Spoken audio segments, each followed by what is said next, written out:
નમસ્કાર મિત્રો, સ્વાગત છે તમારું આપ સૌની સિયારી ચેનલ ગુજરાતી સાહિત્ય વિથ નિકુંજ યુટ્યુબ ચેનલમાં હું નિકુંજ પરમાર આપ સૌનું તહેરેલી સ્વાગત કરું છું। તો મિત્રો, રાજ્ય સરકારના જે પેન્શનરો છે, નિવૃત્ત કર્મચારીઓ છે, તેમને રાજ્ય સરકારે સાવચેત અને સતર્ક રહેવાની અપીલ કરી છે। સાથે સાથે મિત્રો, જો તમે જે પેન્શનરો છો, નિવૃત્ત કર્મચારી છો, તમારા માટે આ વિડીયો ઉપયોગી બનશે। તો મિત્રો, આવા નવા વિડીયો મેળવવા માટે આપણે આ ચેનલને ગુજરાતી સાહિત્ય વિથ નિકુંજ ચેનલને સબસ્ક્રાઈબ કરવાનું ભૂલશો નહીં। સાથે સાથે મિત્રો, વોટ્સઅપ ચેનલ ટેલિગ્રુપ બંને બનાવ્યું છે, લિંક ડિસ્ક્રિપ્શનમાં મૂકું છું તમને। આ ચેનલ મિત્રો, આ ચેનલ પર તમે સરકારી કર્મચારી, નિવૃત્ત કર્મચારી, પેન્શન ધારકો બાબતે હર એક અપડેટ મળતી રહેશે।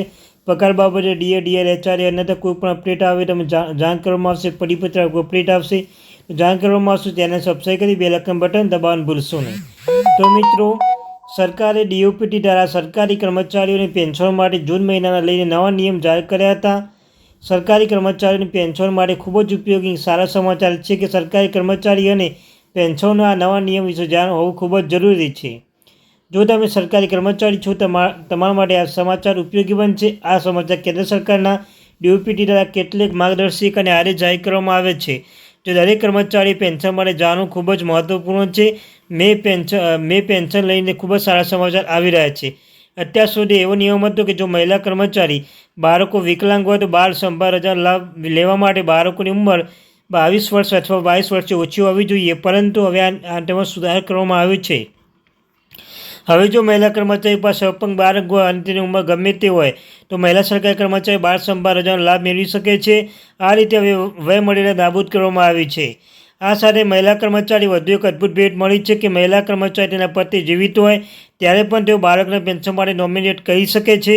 અગાઉ મહિલા સરકારી કર્મચારીના મૃત્યુ બાદ તેના પતિને પેન્શન મળતું હતું, પરંતુ હવે જો મહિલા છે કર્મચારી ઈચ્છે તો તેના પતિને પેન્શન આપવાના બદલે તેના બાળકોને પણ પેન્શન માટે નોમિનેટ કરી શકે છે। પેન્શને સરકારે જે ચેતવણી આપી છે મિત્રો, ચેતવણી શું છે તો કે કેન્દ્ર સરકારે પેન્શન માટે ખૂબ જ મહત્વપૂર્ણ નોટિફિકેશન બહાર પાડ્યું છે, જેમાં કહેવામાં આવ્યું છે કે પેન્શનધારકો સાવચેત અને સતર્ક રહેવાનું સાબરકાતે કહ્યું છે, કારણ કે ગુનેગારો પેન્શનો માટે છેતરવા માટે અવનવી પદ્ધતિઓ અપનાવે છે।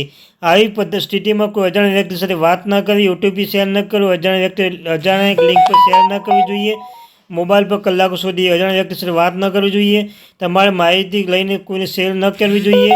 તો મિત્રો, સાથે સાથે કેન્દ્ર સરકારે પેન્શનધારકો માટે આ એક મહત્વપૂર્ણ સૂચના બહાર પાડી છે, જેમાં તમામ બેંકોને પેન્શનોના વોટ્સઅપ અથવા ઈમેલ આઈડી પર દર મહિને પેન્શન સ્લીપ મોકલવાની રહેશે।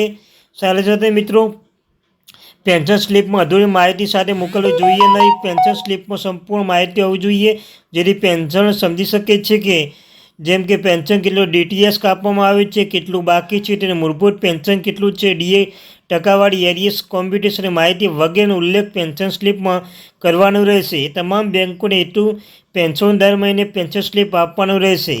તો મિત્રો, જો પેન્શનધારકો કે સીજીએસએસ વેલનેસ સેન્ટરમાં નજીક રહેતા હોય તો તેમને વેલનેસ સેન્ટરમાં લાભ મેળવવાનો પડશે। આવી સ્થિતિમાં તેમને નિશ્ચિત તબીબી ભથ્થાનો લાભ મળશે નહીં। જેઓ બિન સીજીએસ વિસ્તારમાં રહે છે તેઓએ નિશ્ચિત તબીબી ભથ્થાનો લાભ મળશે। જો તેઓ ઈચ્છે તો સીજીએસ વેલનેસ સેન્ટર લાભ લઈ શકશે, પરંતુ તેઓ નિશ્ચિત તબીબી ભથ્થાનો લાભ શોધવો પડશે। પેન્શન સ્લીપમાં બેમાંથી માત્ર એકનો લાભ આપવામાં આવશે। આ રીતે સીજીએસ વેલનેસ સેન્ટરમાં આઈપીડી ઓપીડી વચ્ચે અદલાબદલી કરી શકશે। ફિક્સ પે મેડિકલ ભથ્થામાં અલાઉન્સ 1000 રૂપિયા વધારીને 3000 રૂપિયા કરવાની માંગ છે, પરંતુ કેન્દ્ર સરકાર તેને આપવા માટે રાજી નથી। હવે લોકસભા ચૂંટણી બાદ આ અંગે કોઈ મોટો સમાચાર આવી શકે છે। કર્મચારીને પેન્શન મૂંઝવણમાં છે કે જાન્યુઆરી 50% ડીએ પછી જુલાઈ કેટલું ડીએ રહેશે। આવી સ્થિતિમાં તેમને જણાવી દઈએ કે સતત 2 મહિના એસએપીપી આંકડો જાહેર કરવામાં આવ્યો નથી, તેથી એવું લાગ્યું છે કે જુલાઈ ડીએમાં બેઝિક મર્જ થઈ શકે છે।